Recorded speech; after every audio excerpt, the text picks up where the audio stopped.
Isang magandang araw, Bayang Taguig. Narito po akong muli, si Pastor Ador, para sa isa na namang segment ng Source of Strength.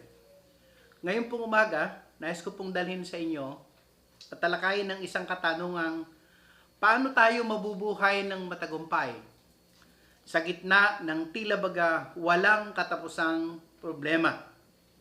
At hahanguin ko po ang aral mula sa aklat ng Genesis chapter 37 at Genesis chapter 45. Hindi na po natin babasahin yung mga talatang yon.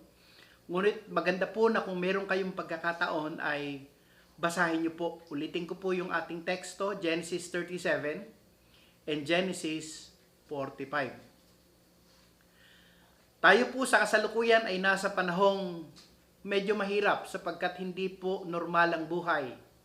Dala ng epekto ng pandemya. Napaka-unstable ng mga trabaho na maaring magpatuloy o maaring magsara o maaring magbawas ng kawani ang kumpanyang ating pinagtatrabahuhan. At habang mayroong mga nag-iingat upang sa ganun ay huwag mahawa sa COVID-19, mayroon namang mga tila baga nahihirapang sumunod sa mga ipinatutupad na panuntunan or health protocols. Ito ang ating kinakaharap na sitwasyon. Ulitin ko po yung tanong, paano tayo magtatagumpay sa panahong katulad po nito?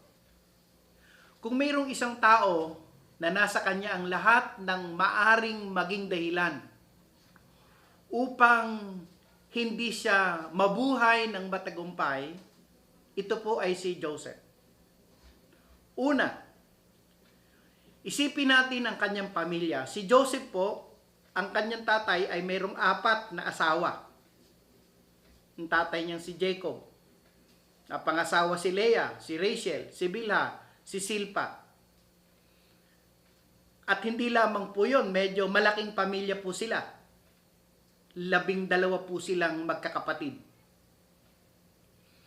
Bukod pa rito, hindi maganda ang trato ng kanyang pamilya, lalo na ng kanyang mga kapatid sa kanya.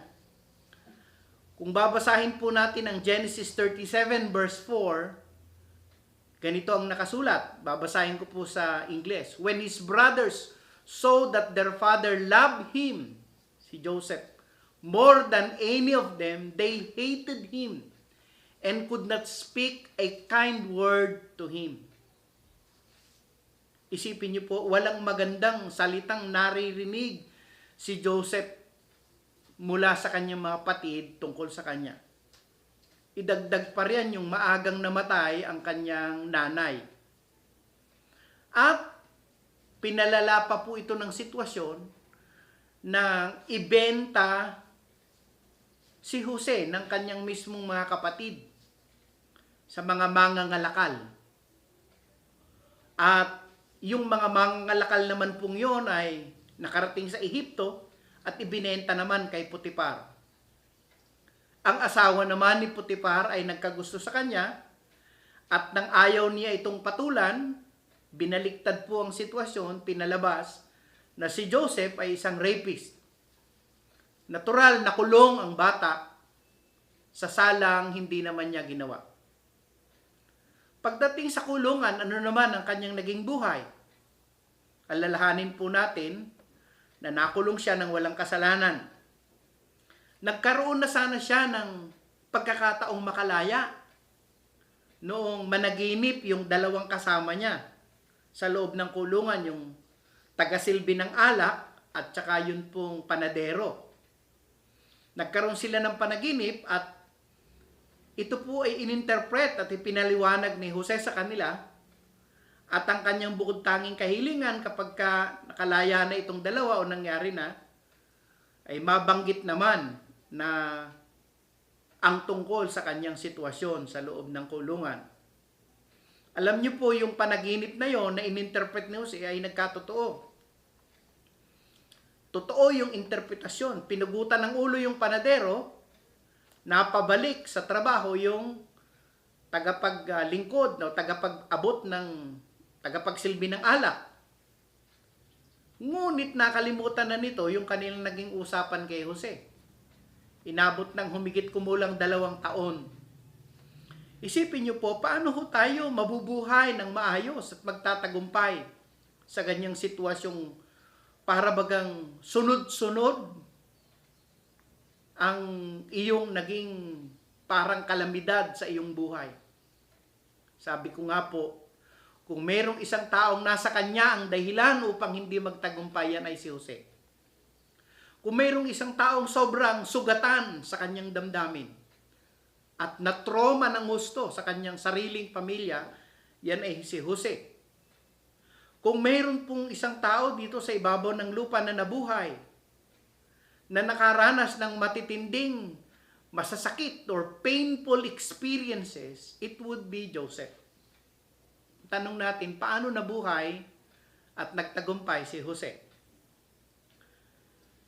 Sa bahaging ito, ibabahagi ko po sa inyo yung unang pinakadahilan paano naging matagumpay si Jose.